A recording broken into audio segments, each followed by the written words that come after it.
Halo bro, ketemu lagi dengan Mimin di berita update terkini MotoGP. Pedro Acosta, pembalap muda berbakat asal Spanyol yang kini membela tim Red Bull KTM, jadi sorotan utama di bursa transfer MotoGP untuk musim 2026. Setelah sukses jadi juara dunia Moto2 tahun 2023, Acosta dianggap punya potensi besar untuk bersinar di kelas utama, asal didukung dengan motor yang kompetitif. Beberapa tim papan atas kabarnya sudah mulai melirik doi. Nama-nama seperti Honda, Aprilia Racing, dan tentunya Ducati masuk dalam daftar yang tertarik memboyong Acosta. Ketertarikan ini wajar saja, mengingat performanya di awal karir MotoGP yang terus menunjukkan perkembangan positif. Tapi yang paling ngebet merekrut Pedro Acosta adalah pabrikan Ducati. Seberapa serius Ducati? Yuk kita bahas. Like and subscribe. Menurut laporan dari Sky Sport Italia, Ducati menunjukkan ketertarikan yang cukup besar terhadap Pedro Acosta. Mereka bahkan siap melakukan berbagai cara demi bisa memboyong pembalap muda asal Spanyol itu. Meski begitu, masih ada pertanyaan besar. Kalau benar doi bergabung dengan Ducati, Acosta bakal ditempatkan di tim yang mana? Seperti yang kita tahu bro, Ducati punya beberapa tim satelit. Salah satu opsi yang sedang ramai dibicarakan adalah kemungkinan Acosta bergabung dengan tim Pertamina Enduro FR46 Racing Team milik Valentino Rossi. Yang membuat sinyal ini makin kuat adalah Acosta ternyata sudah bertemu langsung dengan Rossi dan manajer tim FR46 pada Januari 2025 yang lalu. Salah satu peluang bagi Ducati untuk menyisipkan Pedro Acosta adalah lewat kursi yang saat ini ditempati oleh Franco Morbidelli di tim FR46. Kontrak Morbidelli akan berakhir di penghujung MotoGP 2025, dan sejauh ini belum ada kabar soal perpanjangan. Meski begitu, di sisi lain, tim FR46 ternyata belum siap melepas Morbidelli begitu saja. Bos tim, Yusio Salucci, menegaskan bahwa mereka masih ingin mempertahankan pembalap asal Italia itu. Apalagi performa Morbidelli di tahun 2025 memang cukup solid. 2 kali naik podium dan 2 kali finish di posisi keempat.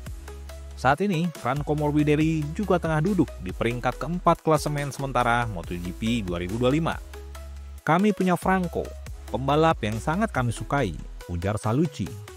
Dengan Pedro Acosta dan manajemennya, kami tidak ada kontak lagi. Kami berharap bisa memperbaharui kontrak dengan Morbidelli, karena bagaimanapun Franco itu pembalap yang fantastis. Hambatan lainnya, meski banyak tim tertarik, Pedro Acosta masih punya kontrak dengan KTM yang berlaku sampai akhir 2026. Jadi, bisa dipastikan KTM juga bakal habis-habisan berusaha mempertahankan pembalap dengan julukan si hiu itu. Tim VR46 sekarang hanya punya satu motor Ducati dengan spesifikasi pabrikan yang dikendarai oleh Fabio Di Giannantonio. Sementara Morbidelli menggunakan motor dengan spek musim sebelumnya. Nah, kalau Ducati bisa menjanjikan motor spek pabrikan kepada Acosta, hal ini bisa jadi tawaran yang sangat menarik untuk sang pembalap muda.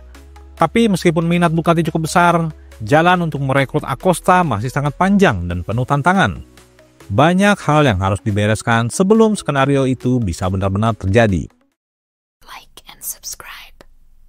Oke bro, sekarang kita beralih ke kabar dari Ducati. Seperti yang kita tahu, tim pabrikan asal Italia ini tampil dengan formasi yang disebut-sebut sebagai tim impian.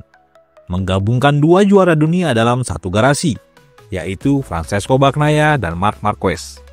Marc Marquez resmi direkrut untuk menemani Bagnaia, yang sudah jadi bagian dari Ducati sejak tahun 2021.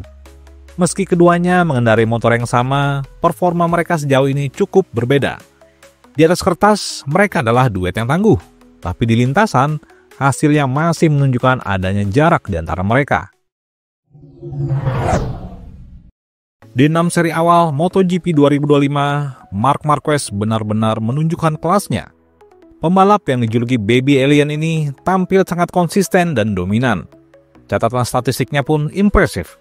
6 kemenangan sprint dari 6 seri, 4 podium di balapan utama, termasuk 3 kemenangan.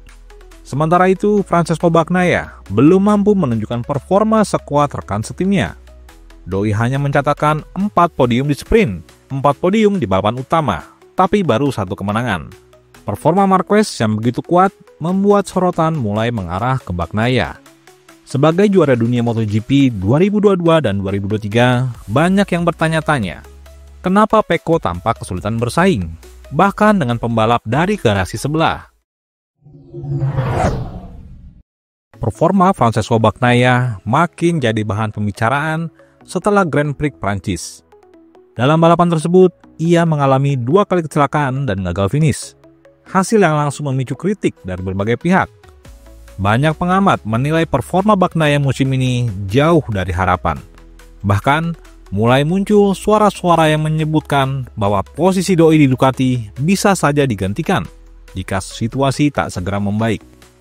Yang makin memperkeruh situasi, Bagnaia juga beberapa kali kalah bersaing dari Alex Marquez, adik Marc Marquez, yang membela tim satelit Ducati Gresini Racing. Kekalahan dari pembalap tim satelit ini tentu makin menambah tekanan bagi juara dunia 2 kali tersebut. Like and subscribe. Tekanan jadi rekan setim Marc Marquez tampaknya mulai terasa berat bagi Francesco Bagnaia. Pengamat MotoGP asal Italia Carlo Pernat ikut memberikan komentar tajam. Menurutnya, Bagnaia terlihat seperti ingin kabur dari tekanan yang datang karena harus berbagi garasi dengan salah satu pembalap terbaik sepanjang masa. Padahal menurut Pernat, posisi Bagnaia saat ini sebenarnya sangat istimewa. Ia punya motor terbaik dan satu garasi dengan nama besar seperti Marquez. Situasi ini memang bisa jadi tekanan, tapi juga bisa jadi peluang besar dan seharusnya Bagnaia bersyukur mendapatkan kesempatan ini. Di satu sisi, ia bisa menjatuhkan mental Anda. Tapi di sisi lain, dia adalah perisai yang lebih dari sekedar perisai, ujar Pernat. Pernat juga menambahkan, jika Bagnaia bisa mengalahkan Marquez dengan motor yang sama, maka ia layak disebut legenda. Tapi kalaupun kalah, itu bukan hal yang memalukan, karena lawannya adalah salah satu rider terbaik yang pernah ada. Kalau Anda memang menang melawan Marquez, Anda legenda. Tapi kalau kalah darinya, itu masih bisa diterima, karena Anda tetap punya motor terbaik, ujar Pernat. Walau performa Francesco Bagnaia sempat menurun di awal musim MotoGP 2025, Carlo Pernat meyakini Ducati tidak akan melepasnya begitu saja.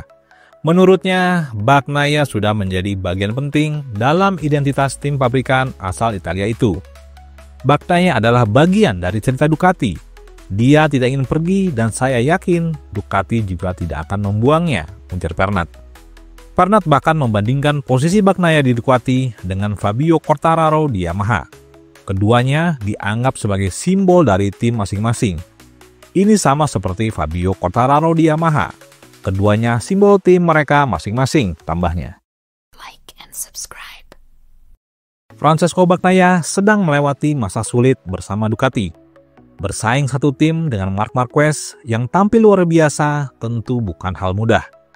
Tapi menurut pengamat MotoGP seperti Carlo Pernat, situasi ini justru bisa jadi ujian sekaligus peluang besar bagi Bagnaia. Daripada merasa tertekan, Bagnaia seharusnya melihat ini sebagai kesempatan emas dan bersyukur untuk membuktikan diri bahwa ia mampu bersaing melawan salah satu legenda MotoGP dan dengan motor yang setara pula. Untuk saat ini, masa depan Bagnaia di Ducati masih terlihat aman. Tapi jelas, tekanan untuk bangkit dan kembali menunjukkan performa terbaiknya semakin besar.